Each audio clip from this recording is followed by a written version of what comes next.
시청자 여러분 반갑습니다. 출애굽 철로 역정 채널에 오신 것을 진심으로 환영합니다. 지난 제6회에서는 르비딤에서 반석에서 물이 나온 것, 아말렉과의 전투, 그 모든 사건 속에서 하나님의 구원의 원리가 어떤 것인지를 살펴보았습니다. 이번 제7회는 십계명, 그 위대한 의미입니다.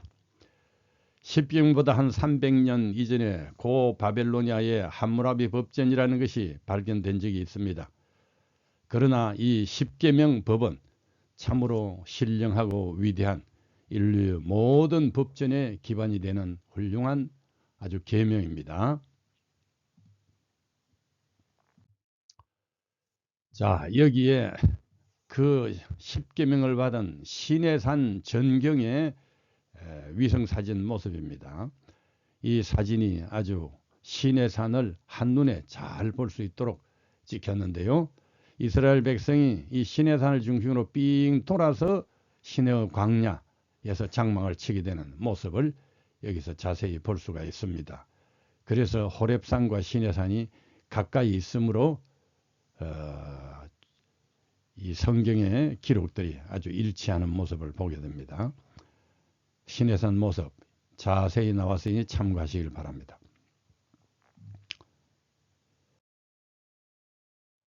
자, 여기는 이제 시내 광야, 넓은 시내 광야의 남쪽에서 북쪽으로 찍은 모습인데, 흰 평원과 검은 시내산이 아주 대조적으로 참 인상적입니다. 들판 안쪽 저 연녹색 부분이 이스라엘 백성이 천막을 쳤을 위치로 보입니다. 바로 여기서 장엄한 십계명 선포가 있었고, 백성들은 자 봅시다. 그 시내산 바로 밑에서 시내산을 쳐다보는 광경인데요. 불붙는 시내산과 십계명 선포, 하나님이 친히 우레와 같은 음성으로 여기서 먼저 백성들에게 선포하셨습니다. 자, 8. 시내 광야에서 일어난 사건들인데, 십계명 선포가 있었고, 금송아지 우상이라는 또 반역이 있었고, 거기다 율례를 더 추가해 주시고 성소 건립, 이런 일들이 바로 이 시내 광야에서 있었습니다. 1. 도착해서 심신을 정결케 함. 백성들은 르비딤에서 구름 기둥이 움직이는 대로 따라가면서 여행을 계속했다. 그들은 불모의 광야를 횡단하고 가파른 오르막길을 넘고 바위 많은 좁은 골짜기를 지났다. 이스라엘 사람들은 지금 이러한 깊고 자갈길로 뒤덮인 좁은 골짜기를 지나갔는데, 이것은 참으로 장엄하고 인상적인 광경이었다. 양편에 수백 미터 이상 높이 솟아있는 암벽 사이를 온 이스라엘 군중들은 양떼와 소떼를 이끌고 양 끝을 볼 수 없는 긴 행렬을 이루어 서서히 이동했다. 그리고 이제 그들의 시야에 장엄하고 위험 있는 시내산이 그 거대한 모습을 드러냈다.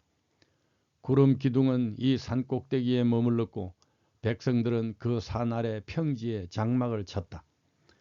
이스라엘 백성은 애굽을 떠난 후 3월 1일에 시내 광야에 이르렀다. 그들은 르비딤을 떠나 시내 광야로 들어가서 시내산 앞에 천막을 쳤다. 그들은 여기에서 근 1년 동안 머물렀다. 밤에는 불기둥이 그들에게 하나님이 보호하고 계신다는 것을 보장해 주었고, 그들이 편히 잠자는 동안에 진영에는 하늘의 양식이 고요히 땅 위에 내렸다. 흰 봉우리의 불모의 산마루에 하나님의 영광이 자주 나타났다. 동틀녘에는 어둡던 산마루가 황금빛으로 물들여지고, 금빛 햇살이 깊은 골짜기를 내리 비출 때에 이 피곤한 여행자들에게는 이 빛이 하나님의 보좌에서 흘러나오는 은혜의 빛 같았다. 사면에 솟아있는 거대하고 험준한 산들의 고독하고 장엄한 위풍은 어떤 위대함을 느끼게 했다. 여기서 그들의 마음은 엄숙함과 경외심으로 감동되었다. 인간들은 명칭으로 산들을, 간칭으로 작은 산들을 달아보시는 하나님 앞에서 자신들의 무지함과 연약함을 느끼게 되었다. 여기서 이스라엘 백성들은 일찍이 하나님께서 인간들에게 주신 것 중에 가장 놀라운 계시를 받게 되었다. 여호와께서는 이곳에서 당신의 백성을 모으시고 여기서 친히 당신의 육성으로 거룩한 율법을 선포하셨다. 그리고 이스라엘 백성에 대한 하나님의 요구가 신성하다는 것을 인상 깊게 하셨다. 오랜 노예 생활과 우상 숭배의 영향으로 인하여 악한 영향이 그들의 습관과 품성에 배어 있었기 때문에 이스라엘 백성들에게는 근본적인 대변화가 일어나야 했다. 하나님께서는 자기 자신에 관한 지식을 그들에게 주심으로 그들을 보다 높은 도덕적 수준으로 이끌어 올리려 하셨다. 시내산에서 장막을 친 지 얼마 되지 않아서 모세는 하나님을 만나기 위하여 산으로 올라오라는 부르심을 받았다. 그는 혼자 가파르고 험준한 산길을 올라가 여호와께서 임재해 계시는 곳을 나타내는 구름이 있는 곳으로 가까이 나아갔다. 모세의 1차 등산이었다. 이스라엘은 이제 하나님의 통치를 받는 교회와 국가로 조직되기 위하여 지극히 높으신 분과의 밀접하고 특별한 관계에 들어가게 되었다. 하나님께서는 모세에게 다음과 같은 기별을 백성들에게 전하라고 말씀하셨다. 너희는 내가 애굽 사람에게 행한 일을 보았고 또 독수리가 날개로 자기 새끼를 보호하듯이 내가 너희를 보호하여 나에게 인도한 것을 다 보았다. 만일 너희가 내 말을 듣고 내 언약을 지키면 너희가 모든 민족 가운데에서 나의 소중한 백성이 될 것이다. 온 세상이 다 내 것이지만 너희는 특별히 나에게 제사장 나라가 되고 거룩한 백성이 될 것이다. 그래서 모세는 내려와서 백성의 장로들을 불러 여호와께서 자기에게 명하신 모든 것을 그들에게 말해 주었다. 그러자 모든 백성들이 여호와께서 명령하신 것을 우리가 다 행하겠습니다 하고 일제히 대답하였다. 그렇게 그들은 하나님과 엄숙한 언약을 맺고 하나님을 그들의 통치자로 받아들이기로 맹세했다. 동시에 그같이 하여 그들은 특별한 의미에서 그분의 지배를 받는 신민이 되었다. 모세는 다시 산으로 올라갔다. 2차 등산이다. 여호와께서 그에게 내가 빽빽한 구름 가운데에서 내게 임함은 내가 너와 말하는 것을 백성으로 듣게 하며 또한 너를 영영히 믿게 하려 함이니라고 말씀하셨다.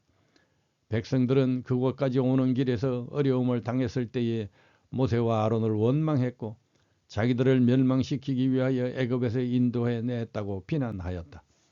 그러므로 여호와께서는 그들 앞에서 모세를 영화롭게 하심으로 저들이 그의 교훈을 따르도록 계획하셨다. 하나님께서는 당신의 율법을 선포하시는 행사가 그 율법의 탁월성을 감안하여 매우 장엄한 광경이 되도록 경영하셨다. 백성들에게 하나님을 섬기는 것과 관련된 모든 것은 무엇이나 최고의 경외심을 가지고 대해야 한다는 인상을 심고자 하셨다. 여호와께서 모세에게 너는 백성들에게로 내려가서 오늘과 내일 그들을 성결케 하며 그들로 옷을 빨고 예비하여 제3일을 기다리게 하라. 이는 제3일에 나 여호와가 온 백성의 목전에 시내산에 강림할 것임이라고 말씀하셨다. 이 몇 날 동안 하나님 앞에 나아가기 위하여 모든 사람들은 준비하는 일에 그들의 시간을 바쳐야 했다. 그들의 몸과 어복에서 부정이 제거되어야 했다. 그리고 모세가 그들의 죄를 지적해 줄 때 그들은 마음의 부정을 깨끗하게 씻기 위하여 자신을 겸비하게 하고 금식하고 기도하는 일에 전념하여야 했다. 그래서 모세는 산에서 내려와 백성들을 성결하게 하였고 그들은 자기들의 옷을 빨았다. 그리고 모세는 백성들에게 3일째 되는 날을 위해 준비하고 여자를 가까이 하지 말라고 하였다. 명령된 대로 모든 준비가 갖추어졌다. 하나님께서 주신 또 다른 명령에 순종하여 모세는 산 주위에 울타리를 치게 해서 사람이나 짐승을 막론하고 아무도 이 신성한 지역을 침입하지 못하게 했다. 누구든지 이 금령을 무시하고 그것을 만지기만 하여도 그 벌로 즉각 죽임을 당하게 되었다. 하나님을 만나고 예배를 드릴 때에는 언제나 먼저 마음을 정결케 하고 외모를 깨끗이 해야 했다. 이 십계명 선포. 3일째 되는 날 아침에 천둥 소리가 나고 번개가 치며 빽빽한 구름이 산을 뒤덮은 가운데 큰 나팔 소리가 들려오자 야영지에 있는 백성들이 모두 두려워 떨었다. 모세는 하나님을 만나게 하려고 백성들을 야영지 밖으로 이끌고 나와서 그들을 모두 산 기슭에 세웠다. 제3일 아침 온 백성이 산을 쳐다보고 있을 때에 산 꼭대기에는 빽빽한 구름이 덮였고 그 구름은 더욱 검어지고 짙어지면서 아래로 밀려 내려와 마침내 온 산은 어두움과 함께 무시무시한 신비에 쌓여버렸다. 그리고 하나님을 만나도록 소집하는 나팔 소리와 같은 소리가 들렸다. 모세는 백성들을 인도하여 산 기슭으로 나아갔다. 짙은 흑암 속에서 번개가 번쩍이고 우레가 진동하여 그 소리가 주위의 산들에 메아리치고 메아리쳐 퍼져나갔다. 시내산의 연기가 자욱하니 여호와께서 불 가운데서 거기 강림하심이라. 그 연기가 옹기점 연기같이 떠오르고 온 산이 크게 진동하였다. 산 위의 여호와의 영광이 모인 군중의 눈에는 맹렬한 불같이 보였다. 그리고 나팔 소리가 점점 커졌다. 여호와의 임재의 표징이 심히 무서워 이스라엘 백성들은 공포에 질려 땅에 엎드렸다. 모세까지도 내가 심히 두렵고 떨린다고 외쳤다. 그때 여호와께서 모세에게 말씀하셨다. 너는 내려가서 백성들에게 나를 버리고 경계선을 뚫고 들어오지 말라고 경고하여라. 그러다가 많은 사람이 죽게 될 것이다. 나를 가까이 하는 제사장들도 자신을 성결케 해야 한다. 그렇지 않으면 내가 그들을 죽일 것이다. 모세가 여호와께 주께서 우리에게 산 사방의 경계선을 정하여 거룩하게 구별하라고 명령하셨으므로 백성들이 산에 오를 수 없습니다고 하자 여호와께서 이렇게 대답하셨다. 너는 내려가서 아론을 데리고 올라오너라. 그리고 다시 제사장들과 백성들은 경계선을 넘어 나에게 올라오지 못하게 다시 경고하라. 그렇지 않으면 내가 그들을 죽일 것이다. 그래서 모세는 백성들에게 내려가서 그대로 말하였다. 나팔 소리가 점점 더 크게 울려 퍼질 때 모세가 말하자 하나님이 뇌성으로 그에게 대답하셨다. 여호와께서 시내산 꼭대기에 내려오셔서 모세를 부르심으로 모세가 그리로 올라갔다. 3차 등산이다. 다음에 우레소리가 그치고 나팔 소리도 들리지 않으며 또 땅은 고요해졌다. 한동안의 엄숙한 침묵이 지난 후 하나님의 음성이 들렸다. 수종하는 천사들에게 옹유되어서 여호와께서 산 위에 서시고 당신을 두르신 짙은 흑암을 통하여 큰 음성으로 당신의 율법을 알리셨다. 하나님이 이 모든 말씀으로 일러 가라사대 나는 너를 애굽 땅 종되었던 집에서 인도하여 낸 너의 하나님 여호와로라. 제1계명 너는 나 외에 다른 신들을 네게 있게 말지니라. 제2계명 너를 위하여 새긴 우상을 만들지 말고 또 위로 하늘에 있는 것이나 아래로 땅에 있는 것이나 땅 아래 물속에 있는 것의 아무 형상이든지 만들지 말며 그것들에게 절하지 말며 그것들을 섬기지 말라. 나 여호와 너의 하나님은 질투하는 하나님인즉 나를 미워하는 자의 죄를 갚되 아비로부터 아들에게로 3, 4대까지 이르게 하거니와 나를 사랑하고 내 계명을 지키는 자에게는 천대까지 은혜를 베푸느니라. 제3계명 너는 너의 하나님 여호와의 이름을 망령되이 일컫지 말라. 나 여호와의 이름을 망령되이 일컫는 자를 죄 없다 하지 아니하리라. 제4계명 안식일을 기억하여 거룩히 지키라. 엿새 동안은 힘써 내 모든 일을 행할 것이나 제7일은 너의 하나님 여호와의 안식일인즉 너나 내 아들이나 내 딸이나 내 남종이나 내 여종이나 내 육축이나 내 문 안에 유하는 객이라도 아무 일도 하지 말라. 이는 엿새 동안에 나 여호와가 하늘과 땅과 바다와 그 가운데 모든 것을 만들고 제7일에 쉬었습니다. 그러므로 나 여호와가 안식일을 복되게 하여 그날을 거룩하게 하였느니라. 제5계명 내 부모를 공경하라. 그리하면 너의 하나님 나 여호와가 내게 준 땅에서 네 생명이 길리라. 제6계명 살인하지 말지니라. 제7계명 간음하지 말지니라. 제8계명 도적질하지 말지니라. 제9계명 내 이웃에 대하여 거짓 증거하지 말지니라.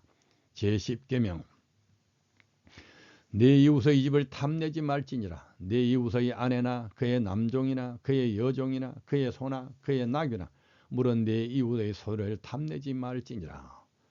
무엇 백성이 우레와 번개와 나팔소리와 산의 연기를 본지라. 그들이 볼 때에 떨며 멀리 서서 모세에게 이르되 당신이 우리에게 말씀하소서 우리가 들으리이다. 하나님이 우리에게 말씀하지 말게 하소서 우리가 죽을까 하나이다. 모세가 백성에게 이르되 두려워 말라. 하나님이 강림하심은 너희를 시험하고 너희로 경외하여 범죄치 않게 하려 하심이라. 모세는 그 장면을 여호와께서 시내산에서 오시고 세일산에서 일어나시고 바란산에서 비치시고 1만 명이 넘는 성도들 가운데 강림하셨고 그 오른손에는 불같은 율법이 있도다. 여호와께서 백성을 사랑하시나니 모든 성도가 그 수중에 있으며 주의 발 아래 앉아서 주의 말씀을 듣는도다 라고 기술을 했다. 모든 백성들이 보는 불 가운데 하나님께서 친히 우레같이 선포하신 이 십계명이 바로 예수께서 내 마음을 다하고 목숨을 다하고 뜻을 다하여 주 너의 하나님을 사랑하라 하셨으니 이것이 크고 첫째 되는 계명이요 둘째도 그와 같으니 내 이웃을 내 자신같이 사랑하라고 하셨으니 이 두 계명이 온 율법과 선지자의 강령이니라고 요약하신 그 계명이요 이 계명이 바로 주께서 진실로 너희에게 이르노니 천지가 없어지기 전에는 율법의 1.1액이라도 반드시 없어지지 아니하고 다 이루리라. 그러므로 누구든지 이 계명 중에 지극히 작은 것 하나라도 버리고 또 그같이 사람을 가르치는 자는 천국에서 지극히 작다 일컬음을 받을 것이요 누구든지 이를 행하며 가르치는 자는 천국에서 크다 일컬음을 받으리라고 말씀하신 그 계명이다. 이 계명이 바로 다니엘서에 그가 장차 말로 지극히 높으신 자를 대적하며 또 지극히 높으신 자의 성도를 괴롭게 할 것이며 또 그가 또 때와 법을 변개코자 할 것이며 성도는 그의 손에 붙임받아 한 때와 두 때와 반 때를 지나리라고 예언되어 있는 하나님을 대항하는 거대한 짐승이 그 법을 변개코자 하는 바로 그 계명이다. 이 율법은 그때의 히브리 사람의 유익만을 위해서 반포된 것은 아니다. 이것은 온 세계를 위해 신성한 선물로 존중되어야 했다. 계명의 10계명의 계율은 온 인류에게 적용되는 것이며 만민을 위한 교훈과 통치 원칙으로 주신 것이다. 간결하면서도 포괄적이며 권위 있는 10계명은 하나님과 이웃 사람에 대한 사람의 의무를 총망라하고 있으며 모든 조항이 다 근본적인 사랑의 대원칙에 기초를 두고 있다. 내 마음을 다하며 목숨을 다하며 힘을 다하며 뜻을 다하여 주 너의 하나님을 사랑하고 또한 내 이웃을 내 몸과 같이 사랑하라는 강령이 10계명 가운데 구체적으로 표현되어 있는 것이다. 이때 백성들은 계속 멀리서 있었으며 모세는 하나님이 계시는 짙은 구름으로 가까이 접근하였다. 그때 여호와께서 모세에게 말씀하셨다. 너는 이스라엘 백성에게 내가 이렇게 말한다고 일러주어라. 너희는 내가 하늘에서 너희에게 말하는 것을 직접 다 보았고 들었다. 너희는 나와 견주기 위해서 은이나 금으로 신상을 만들지 말아라. 대신에 너희는 나를 위해 흙으로 단을 쌓고 그 위에 양과 소로 번제와 화목제를 드려라. 너희가 나를 섬기도록 내가 지정한 곳마다 내가 가서 너희를 축복해 주겠다. 너희가 나를 위해 돌로 단을 쌓으려거든 다듬은 돌로 쌓지 말아라. 연장을 사용하게 되면 그 단이 더럽혀진다. 너희는 청계로 내 단에 오르지 말아라. 만일 너희가 그렇게 하면 너희 하체가 드러날 것이다. 10계명이 이렇게 장엄하고 단호하게 주어졌는데 그렇다고 오직 준수를 강요하기 위해서 율법 조문을 높이기 위한 조치는 아니었다. 성경은 믿음으로 구원을 얻는다고 분명히 강조하고는 다시 행한 대로 보응하시고 행위를 따라 심판하신다고도 하신다. 구약에는 주로 계명을 지키라고 강조하고 신약에는 주로 그리스도를 믿으라고 강조한다. 그런데 사실은 둘이 같은 말 뜻이다. 둘이 모순되지 않는다는 것을 계속 강조한다. 예수님을 사랑하는 것과 그의 뜻을 지키고 행하는 것이 별개의 것이 아니며 분리해서 가치를 부여할 수 없다는 것을 알아야 한다. 그래야 하나님을 올바로 믿을 수가 있다. 이 둘이 하나가 되어야 마음의 믿음이 진실하게 되고 몸의 행위가 거룩하게 되는 것이다. 성경에서는 행함이 없는 믿음은 그 자체가 죽은 것이라고 하면서 너희가 나를 사랑하면 나의 계명을 지키리라, 지키게 되리라. 나의 계명을 지키는 자라야 나를 사랑하는 자라고 하였다. 그런즉 우리가 믿음으로 말미암아 율법을 폐하느냐? 그럴 수 없느니라. 도리어 율법을 굳게 세우느니라고 한다. 진실된 믿음이 있으면 행위로 나타나지 아니할 수가 없고 진실된 행위는 믿음이 없이는 나타날 수가 없다는 것이 하나님의 말씀이다. 그래서 하나님께서는 당신의 계명을 순종하는 행위를 보시고 참 믿음을 판단하시는데 거기에는 전혀 착오가 없으시다. 제7회는 여기까지 합니다. 다음 제8회는 초과된 율례와 금송아지 우상 사건을 알아봅니다. 이렇게 하나님의 계명을 확실하게 받고 또 그들 스스로 지키겠다고 생각하고서도 곧 실패하는 인간의 모습을 보게 되겠습니다. 감사합니다.